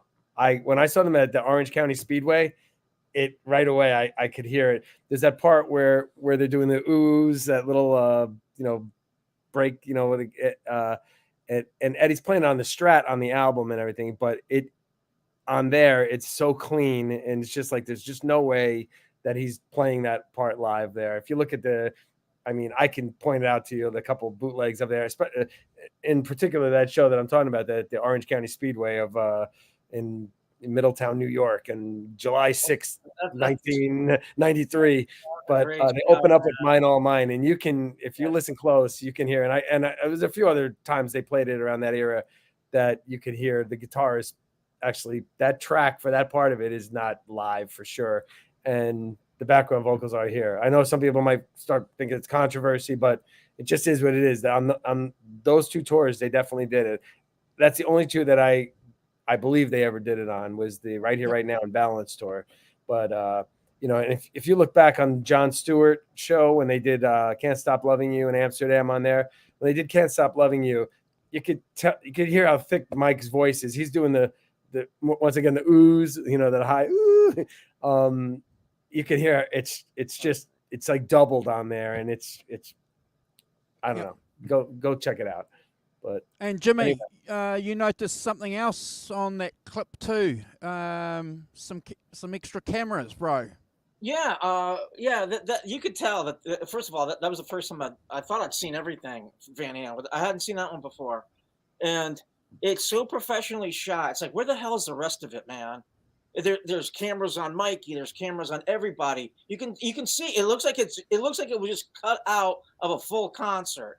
And there's 3 or 4 other shows where this is what I mean. Like, I follow Hagar on Instagram, and he'll release some footage. I'm like, where's this from? And it's professionally shot stuff. Of like, one of them was a Balance tour show. I think it was the last show in like Hawaii or something. It's like, it just professionally shot stuff. Where is this? Yeah, that's the footage. Yeah, Judgment Day. Yeah, I don't know why it says Merry Christmas. I don't know either. Well, maybe it's like, here's your Christmas gift from whoever posted it. So are you saying that Sammy's got a shitload of this material? I don't know if Sammy owns it. Somebody has to own the rights to this. I don't know who that would be. But the stuff is out. Like, the stuff's out there. Like, keep it coming, You just pick and choose what to release. It's like, give us the whole effing thing, man. I would love that. I loved Right Here, Right Now. I love that tour, right? And I would love to see a full show. I mean, one of the best documents is that show that Conks was at Middletown, and the video starts off with the kid like on the floor, and you can't see shit. Then after 3 or 4 songs, he moves to the side and he shoots it. And it's like one of the best documented shows of that tour, man. And that was one of the best Van Halen shows I think I've ever seen with Sammy too. Yeah. It was crazy. And I saw them the next night and I saw them the next night in Groton. They were locked in, and they seemed like they were in good mood. It was like it was an incredible show. It definitely was. I think that tour was the height of the Sammy Yeah. years for me. Yeah, I think Yeah. that was it. You're right, the peak. Yeah, the peak. Yeah. Awesome. Go and check it out, folks. And I heard like that. I He said, said- he says he had an internet outage. Yeah. Oh, Yeah. So thanks for touching base with us, bro. But yeah, we'll be back in a couple of weeks, folks, with your local dose of Van Halen news and opinions and stories. That's what we're about here. We're just fans. Remember that. We're just fans. Jimmy, John, myself, Tanner when he is on, Les Paul when he's on, Alan when he's on, Brad when he's on. We're just fans hanging out. But like I say, if you want to participate with us on our 8-hour Christmas show, have it. If you're talking to John or Jimmy, ask them, because they'll have the link and they can pass it on, and we'll have a bit of a Christmas party here. Yeah, it's a great show. Yeah. Okay, Always. we're out of here. We're not going to say goodbye to all you cats in the chat. You know who you are. We'll just say thank you for hanging out with us. Please subscribe to our channel. I'll have some social media links attached to this for you to go and follow, and we'll see you guys soon. Bye, everybody. Thanks for watching. Thanks for caring. Look at that. Oh, yeah. Conch, send me that pig. Oh, yeah. All right.